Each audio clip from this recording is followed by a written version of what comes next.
told her that something was going to happen to her, and it did. Yeah, Marnie, they said that she wasn't acting like her normal self. She wasn't excited for her upcoming 30th birthday. At one point, telling them that she wasn't sure if she'd even make it to the milestone, and alluding that someone may have been following her. As Travis Ware scrolls through pictures of his big sister Alexis, he says he can't help but think back to the days leading up to her disappearance. She kept thinking that she wasn't going to make it to her 30th birthday. Then, a series of concerning Facebook posts. They were kind of not her norm, but eventually they were deleted. Unusual behavior for the aspiring social media model known for her style and big personality. Alexis is the life of the party. Which is why Travis is still so puzzled by what happened. 4 days before she vanished, Alexis Ware began saying goodbye. Not with tears or dramatic speeches, but in quiet ways, the kind most people don't notice until it's too late. She gave things away. She spoke in warnings. She told people things that didn't make sense at the time. And when she disappeared, people finally realized she wasn't being dramatic. She was preparing. She spent 4 days saying goodbye, and nobody asked why. You're watching Crime Core TV. Tonight, we're not retelling the surface-level story. This isn't just about where Alexis Ware went. This is about the days leading up to that moment. The signs, the calls, the fear. The decisions that now feel like echoes. This is the final 96 hours of Alexis Ware. It started on a Thursday evening. Alexis Ware stood outside an apartment, speaking into a Ring doorbell camera. She wasn't inside, she wasn't knocking. Just standing there, waiting. She looked calm, but what she said wasn't. When the footage ends, her words are still hanging in the air. She wasn't complaining or joking. She was confessing something personal, something heavy. Alexis was 28 years old at the time, a mother of 2 living in Anderson, South Carolina. By all accounts, she was trying to build a life, trying to be present for her children, trying to move forward. But in those final days, something changed. Something shifted inside her, and the people closest to her started to notice. That Thursday evening, Alexis told the homeowner something that would later seem prophetic. She said she had been doing root work, good and bad. Whatever you believe about spirituality, hoodoo, or root work, what matters is this. Alexis believed it was real. And more importantly, she believed something had gone wrong. This wasn't curiosity or a story she was telling for attention. It was fear, real fear, the kind that sits in your chest and won't let you breathe right, the kind that makes you confess things you've kept hidden. That same energy followed her when she left that apartment.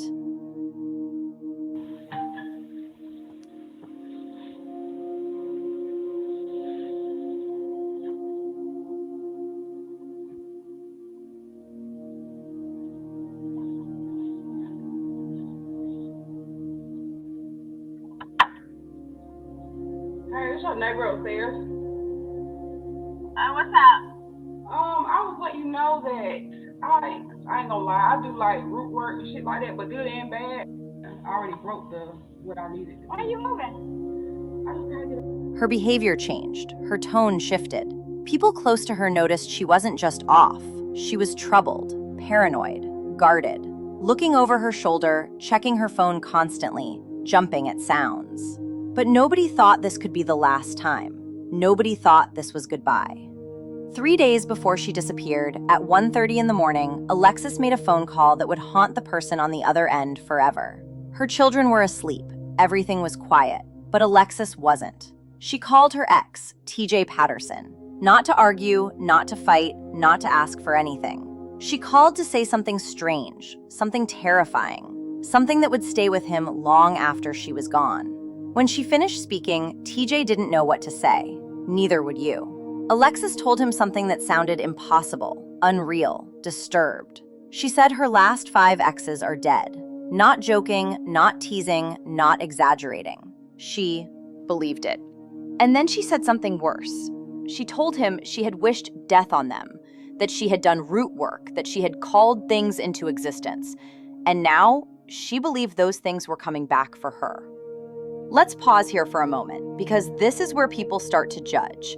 This is where people start to say she was just being dramatic, that she was just having a mental health episode, that she was just trying to scare him. But here's what we need to understand.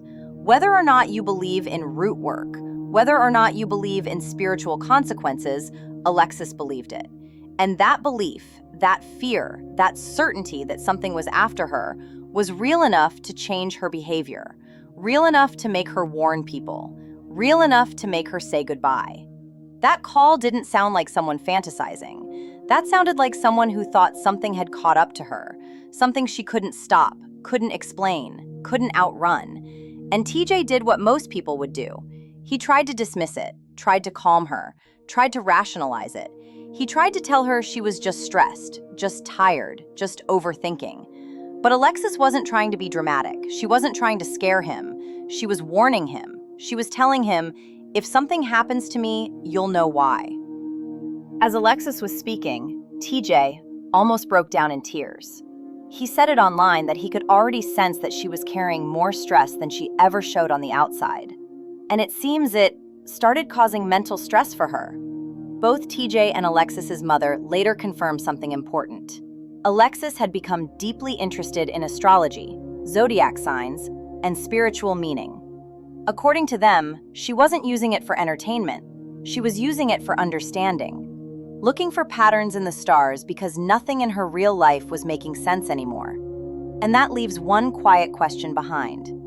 Was Alexis running from something she had done, like the root work earlier? Or was she desperately trying to understand it before it caught her?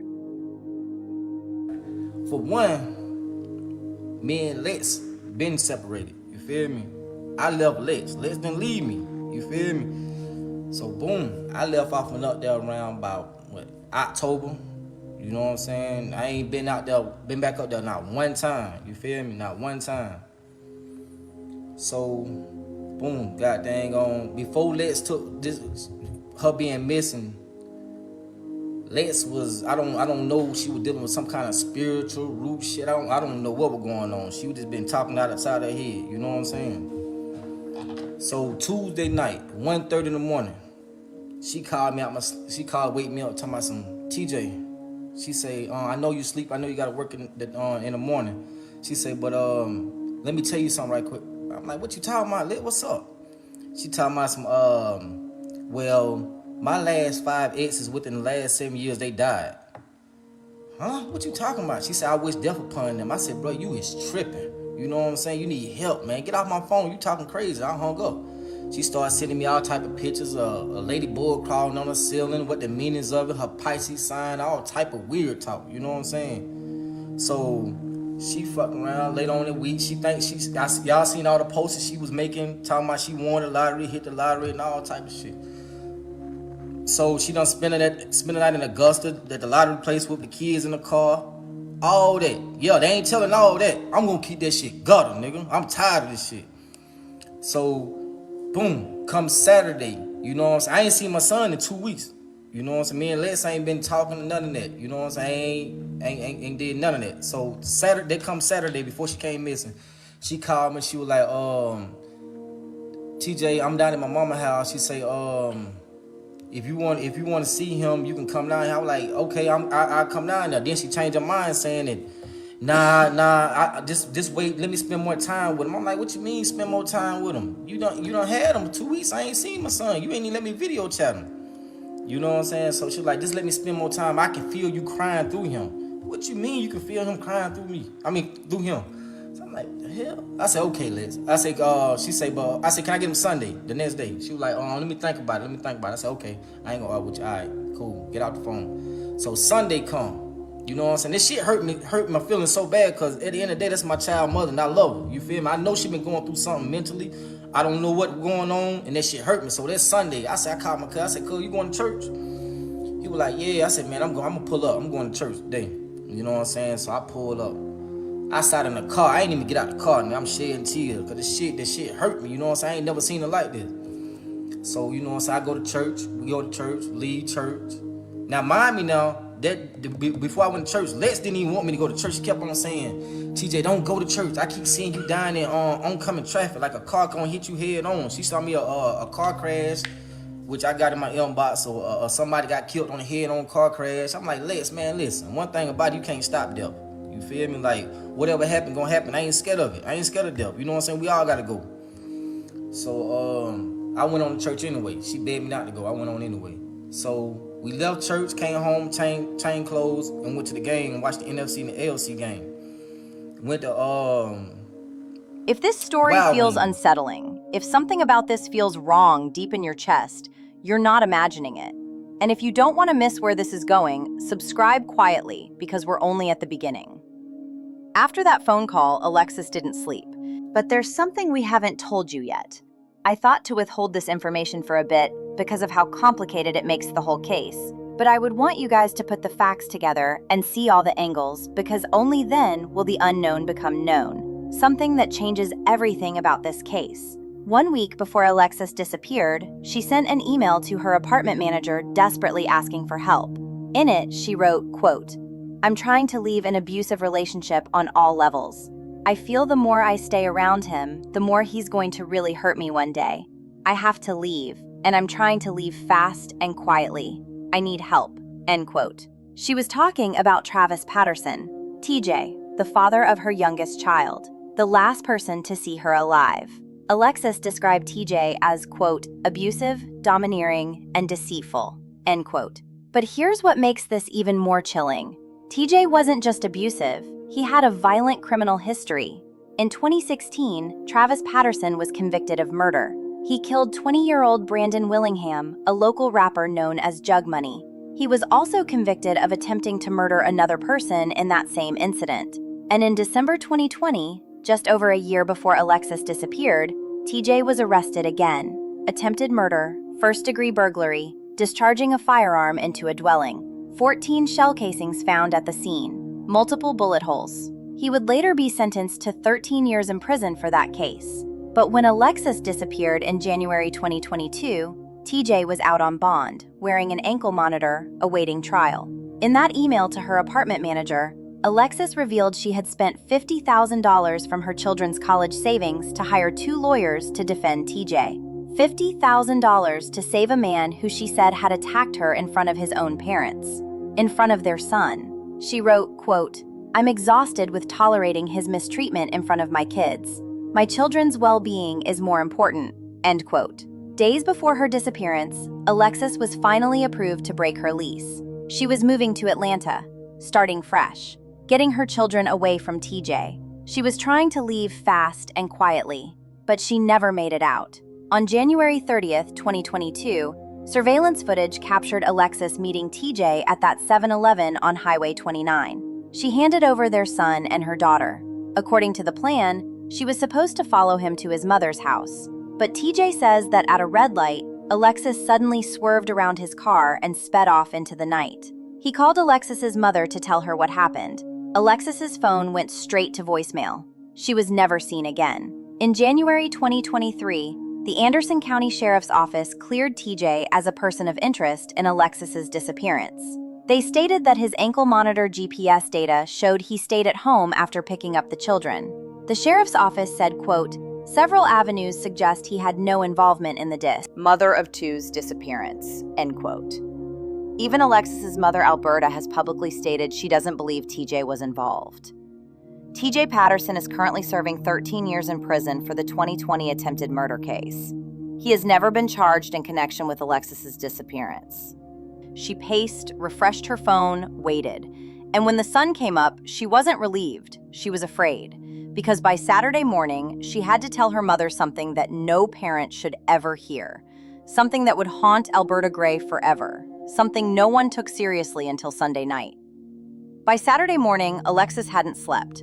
And now she was standing inside her mother's home, trying to explain something she didn't fully understand herself. She felt like her life was in danger. She was saying that she wasn't going to see her 30th birthday. And so, you know, when you think about it, she was right. She didn't start with a story or ease into it. She started with a sentence that would change everything. A sentence that Alberta Gray would replay in her mind every single day for the rest of her life. I'm not going to make it to my 30th birthday. No laughter, no sarcasm, no exaggeration. She wasn't being fatalistic or emotional. She was certain, like someone who had seen the end and was just waiting for it to arrive.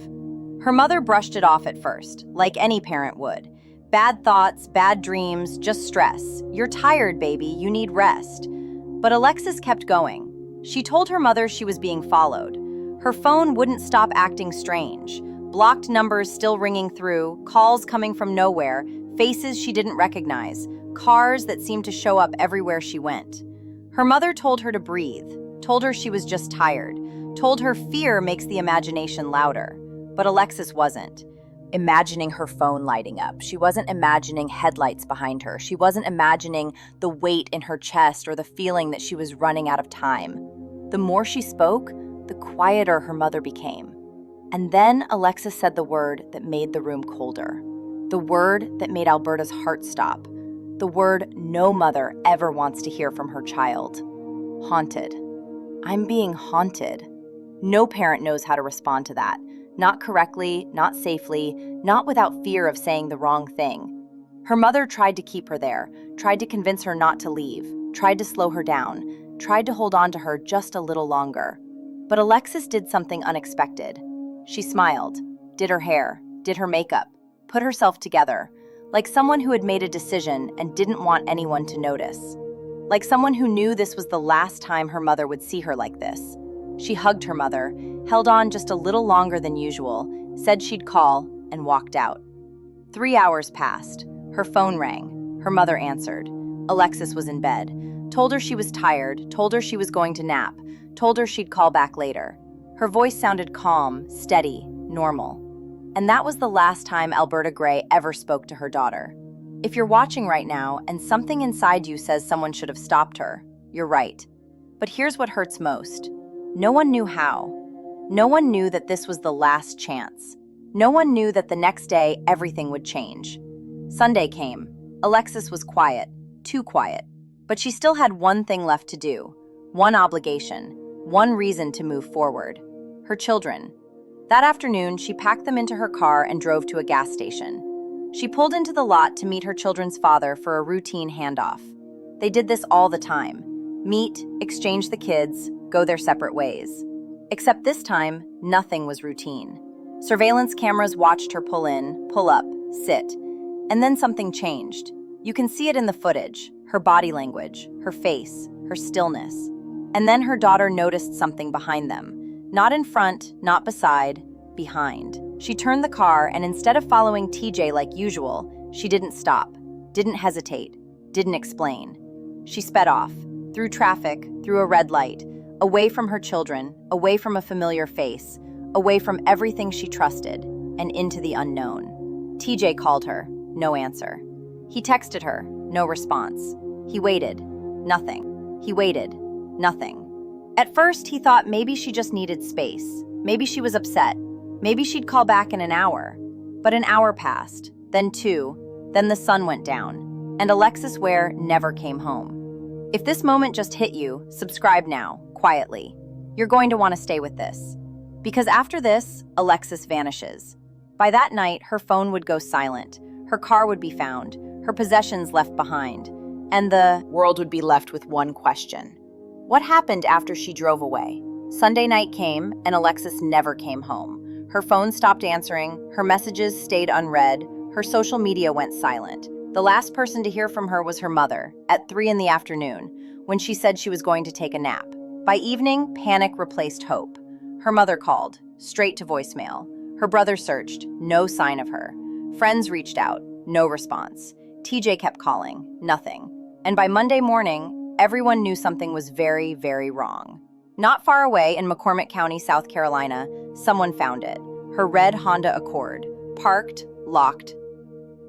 We're following up tonight, the family of missing Greenville woman Alexis Ware letting the community know they haven't given up the search for her. A new billboard went up today on a busy stretch of Woodruff Road, encouraging neighbors to come forward if they know anything about her disappearance. Now, the mom of 2 went missing before her 30th birthday in January, and since then, her case has created more questions than answers. And it's a story Fox Carolina's Matt Koufax has covered on air many times before. In fact, we were reached out by the family just days after she vanished, Matt, and have been on this story. I mean, every month we've done updates, but it's still wild. No sign of her still tonight. Yeah, Cody, this case has been shrouded in mystery ever since she seemingly vanished into thin air. After the billboard was unveiled today, the family held a candlelight vigil where they prayed for answers to be revealed in this now 5-month-long search for Lex.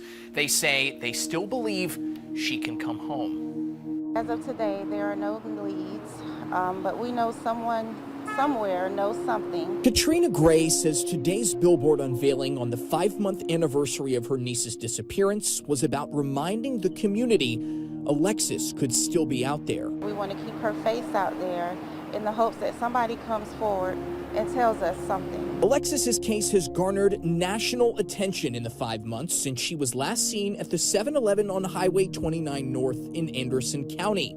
During a candlelight vigil after today's unveiling, the family gathered with friends, just like they've done time and time again for Lex. Her family loves her, I love her, her children need her. We just want her home. Alexis's mother, Alberta, also there for the unveiling, says she feels encouraged by how many eyes will drive past the billboard located near the shops at Greenridge on Woodruff Road and see Alexis's picture. Woodruff Road is a very, very busy road. And just putting it out there is giving me that hope. Maybe they haven't saw the news, maybe they haven't saw the story, and maybe they see this billboard and I seen her. The family says they're still waiting to hear about updates from the FBI field office in Columbia. The agency got involved back in March after Alexis's car was found in McCormick County and a multi-day, multi-county search for her turned up nothing. There are still more questions than answers in this case, and it's unclear why Alexis sped off after meeting her boyfriend January 30th, but her mom says they're still holding on. I pick up the phone sometime and I think about the phone calls that we shared daily. We will never stop looking for you. Now, I did get a chance also to speak with Anderson County detectives working Alexis's case. They actually came out for the billboard unveiling today. They tell me they're still actively pursuing leads, but it's tough because they're having to sift through false reports of opportunists, they say, with all the attention this case has gotten. Maybe somebody looking for a quick payday or people just spreading rumors for no good reason. If anyone knows anything, though, they still want you to come forward to help break this case wide open. Parked, locked, silent, like it had simply been left there mid-thought. Inside the car were her purse, her ID, clothes, personal items. Everything she would have needed if she planned to keep going. Everything she would have grabbed if she was running. Everything she would have taken if she had a choice. Outside the car on the ground was her bonnet. Not folded, not placed, left behind. Like it fell or was pulled or dropped in a moment no one will ever get to explain. This is where the theories start. This is where people online begin to argue. Did she leave voluntarily? Was she taken? Did she run? Did someone follow her? But here's what we know for certain. Alexis Ware spent 4 days telling people something was wrong. She told her ex she was haunted. She told her mother she wouldn't make it to 30. She fled a gas station in terror. And then her car was found, abandoned, with everything still inside. Her mother refused to sit down. Alberta Gray organized, begged, pleaded. She walked fields, knocked on doors, called the sheriff's office again and again and again. She posted flyers, gave interviews, demanded answers. But answers never came. No signs of a struggle, no witnesses, no confirmed sightings. Just a woman vanishing into thin air. 1 year passed, then 2, then 3. Every birthday, every holiday, every phone vibration was a new hope and a new heartbreak. Alberta Gray didn't stop. She raised Alexis's children, kept her daughter's name alive, refused to let the world forget. But inside, the weight grew heavier, the hope grew quieter, the questions grew louder. People online argued, speculated, judged. Some said she ran away, some said she was taken. Some said her fears manifested into something real. Some said she was mentally ill. Some said someone was after her. Everyone had a theory, but no one had answers. And Alberta Gray sat quietly, carrying a grief too heavy for words. Then one day, she went on television and was asked a question no parent should ever answer. Do you believe your daughter is still alive? The room went quiet. The camera stayed on her face. And Alberta looked into the camera and said, no. Not with anger, but with exhaustion. The kind that only comes from hoping too long. Her face didn't say she gave up. It said she finally had to accept reality. She finally had to change her prayer from bring her home to bring her home so we can lay her to rest. That's not weakness, that's survival. Accepting the unthinkable so you can keep breathing, so you can raise your grandchildren, so you can live with what you know instead of dying inside from what you don't. Alexis Ware said she wouldn't make it to 30. Alexis Ware gave her things away. Alexis Ware warned people. And then Alexis Ware vanished. No goodbye note, no final message, no body. Just a silence that never lifted. So what happened? What really happened in those final hours? Let's talk about the possibilities. Not to speculate wildly, not to accuse, but to honor the fact that someone out there knows something. Maybe she was afraid. Maybe she was being followed. And maybe whoever was following her finally caught up. We know she fled the gas station. We know she saw something or someone that terrified her. Her daughter saw it too. Something behind them. Something that made Alexis run. So who was it? Was it someone she knew? Someone she feared? Someone she had warned people about? We don't know. But what we do know is that fear was real. Maybe she trusted the wrong person. Maybe someone close to her knew more than they said. Alexis spent 4 days saying goodbye. 3 years later, her mother, Alberta Gray Simpkins, is still asking. But now, she's asking differently.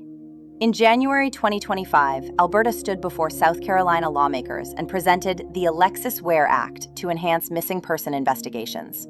Her voice, her daughter's sister reading her words, described 3 years of, quote, uncertainty and anguish, end quote. 3 years of watching her grandchildren cry for a mother who never came home. 3 years of unanswered questions. But Alberta isn't just grieving anymore. She's fighting for change. The Alexis Ware Act would allow families to request that the South Carolina Law Enforcement Division take over missing person cases that remain unresolved after 1 year.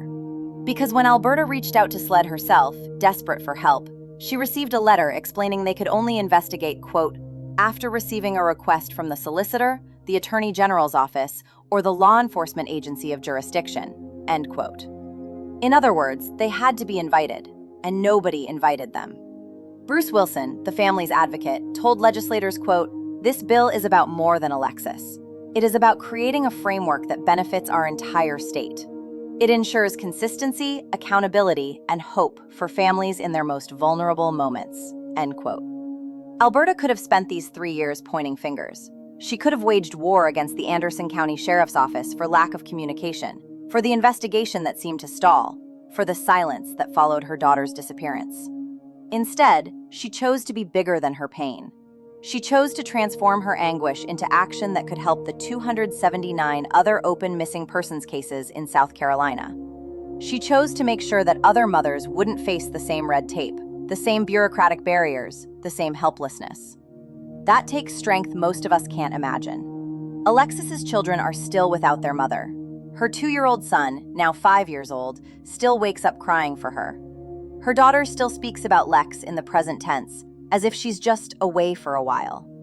Alberta had to take a polygraph test to prove she hadn't been in contact with her own daughter. The results came back inconclusive. Imagine that humiliation on top of that grief. And yet, she stands before lawmakers asking not for revenge, but for reform. Crime Core TV supports Alberta Gray Simpkins and the Ware family. We support the Alexis Ware Act, and we believe that missing persons, especially missing Black women who don't always get the attention they deserve, need better from our systems.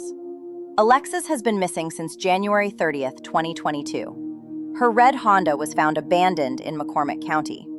Despite extensive searches spanning hundreds of acres, cadaver dogs, helicopters, and countless investigative hours, there's been no sign of her. If you have any information about Alexis Ware's disappearance, please contact the Anderson County Sheriff's Office at 864-260-4405 or call Crime Stoppers at 1-888-CRIME-SC. If you believe missing persons deserve accountability, if you believe families shouldn't be left in bureaucratic limbo while their loved ones are out there somewhere, share Alexis's story. Let South Carolina lawmakers know the Alexis Ware Act matters. Because Alexis spent 4 days saying goodbye, and her mother is making sure her name lives on as more than just a tragedy. It's a catalyst for change. If this case moved you, if you believe in holding systems accountable while honoring victims with dignity, subscribe to CrimeCore TV. We don't sensationalize, we don't exploit. We investigate, we advocate, and we remember. Hit that subscribe button, turn on notifications, and stay connected. Because every case we cover, every story we tell, every victim we honor, they all deserve more than to be forgotten. I'm CrimeCore TV, and we'll see you in the next one.